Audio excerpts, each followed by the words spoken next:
everybody, welcome to day 34. Today's episode is brought to you by a capital B. And you probably already know this, but your tests are marked and posted on PowerSchool. By and large, they were quite well done. And before we start anything new, I thought we would go over yesterday's assignment, the magnetism review. Not every single question. What we don't do here, I will post in PDF form, but I thought we should probably video post a few of these things because these questions, a lot of them are a lot easier to visualize in 3D space as opposed to just looking at them on a flat sheet of paper. With that in mind, here is the magnetism review from yesterday. For starters, number 2, and number 2 says, what is the direction of the magnetic field inside the coil pictured below? Remember, a coil is just a bunch of loops of wire like so, one after another. And here you can see we have electrons going up this wire and then around all the loops. And remember, whenever you have moving charges, like the electrons in this wire, they're going to create a magnetic field. The question is, what's the direction of the magnetic field inside the coil? Well, it's either going to be to the right or to the left, parallel to the axis of the coil. And of course, the right-hand rule for the direction of magnetic field is going to allow us to figure that out. Now, the right-hand rule for the direction of magnetic field, we need to know the direction of the current. Electrons are flowing up through the wire over here. So that would mean if positives could flow, they would actually flow downwards, and that's the direction of the current inside the wire. Okay, so remember what you have here is a whole bunch of loops, one right after another. So pick a loop, any loop. Let's say this one on the end right here. Well, here it is. Okay, now it's going to be a line like that, and along the outside of the loop, let's see, along the outside of the loop, while the current is going up the outside of the loop and down the other side. Okay, so this loop right here is right there. Okay. And here comes the right-hand rule. Thumb goes in the direction of the current. We'll pretend we're on the outside of the loop right here. Thumb goes in the direction of the current. Okay, the fingers wrap around. Okay. And when your fingers are inside the loop, because that's where you're interested in, what's the magnetic field inside the loop? When your fingers are inside the loop, they are pointing that way, but your fingertips are moving. They are moving towards me. Hopefully everybody can visualize that. Thumb goes in the direction of the current. Wrap your fingers around or rotate your fingers. And when my fingertips are inside the loop, they are pointing that way. But who really cares about the direction they're pointing? What direction they're moving in? And they are moving tangent to the, I guess, the circular motion there. They are moving in that direction. So there's the magnetic field inside the loop to the left, just like so. Done. Okay, moving on to number 3. Number 3 says the wire shown below has a magnetic field surrounding it. Well, that makes sense. Remember, there's a current in this wire, moving charges. That's what a current is. The moving charges inside the wire, they're going to create a magnetic field around it.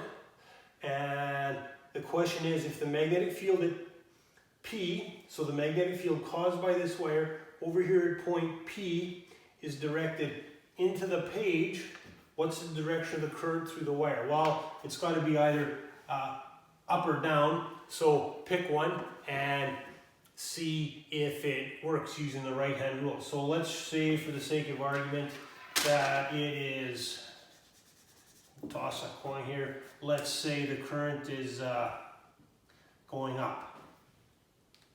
So thumb goes in the direction of the current. Fingers, okay, they curl around, and when your fingers are at point P, your fingertips are moving in that direction. As your fingertips rotate, when they reach point P, they are moving in that direction, which is the direction they're supposed to be moving in. The magnetic field is supposed to be into the page. So yeah, well, we got lucky there. We guessed right. The current is going up. Okay, let's look at number 4. Number 4 says a current carrying wire is situated between opposite magnetic poles as shown below. What is the direction of the force on the wire? Well, again, you've got a current inside a wire. That means moving charges. Moving charges inside a magnetic field, they're going to feel a force. Okay, so what's the direction of the force on this wire, the charges inside? Well, here comes the right-hand rule for the direction of a magnetic force. The thumb again goes in the direction of the current up. The fingertips, they go in the direction of the magnetic field. Now, if you put a compass in here, remember compasses, they always give you the direction of the magnetic field. Compasses always point away from the north towards the south. So there's the direction of the magnetic field, like so, away from the north towards the south. So, right-hand rule for the direction of magnetic field. Oh, sorry, I screwed that up.